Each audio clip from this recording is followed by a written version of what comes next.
अस्सलाम वालेकुम। की हो गया चाचा जी, की हो गया? पेट्रोल मुक गया? कोई नहीं आ गया मैं। कोई नहीं, मैं धक्का लाना कोई बाबा जी, कोई मसला यही साडा काम ही आ वा तुसीं परेशान कदे हो गए? कोई मसला नहीं बा, पैर उत्ते रख लो तुसीं।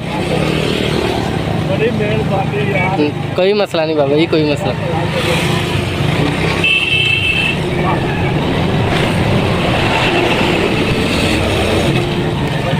अच्छा भी रब तेरा भला करे, मैं तेन दुआवां ही दिंदे जा।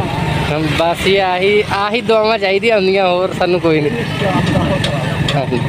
ਅੱਗੇ ਆਪਣੇ ਕੋਲ ਪੈਟਰੋਲ ਵੀ ਹੁੰਦਾ ਵਾ, ਲੇਕਿਨ ਨਾ ਉਹ ਮੈਂ ਸਵੇਰ ਘਰੋਂ ਨਿਕਲਿਆ ਸੀ ਤੇ ਬੈਗ ਜਿਹੜਾ ਮੈਂ ਘਰ ਰੱਖਿਆ ਹੁੰਦਾ, ਉਹ ਹਰ ਸ਼ੈ ਆਪਣੇ ਕੋਲ ਹੁੰਦੀ ਆ। ਆਹ ਹੀ ਬੜਾ ਹੀ ਓਏ ਆ ਜਿਹੜਾ ਵੀ ਕੰਮ ਤੇਰਾ ਕੰਮ ਤੇਰੇ ਹਰ ਕੰਮ ਦਾ। ਹਾਂਜੀ।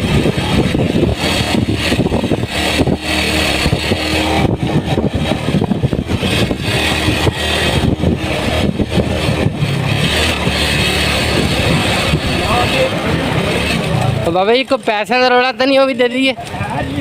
चलो ठीक हो गया जी, कोई मसला। ओके जी।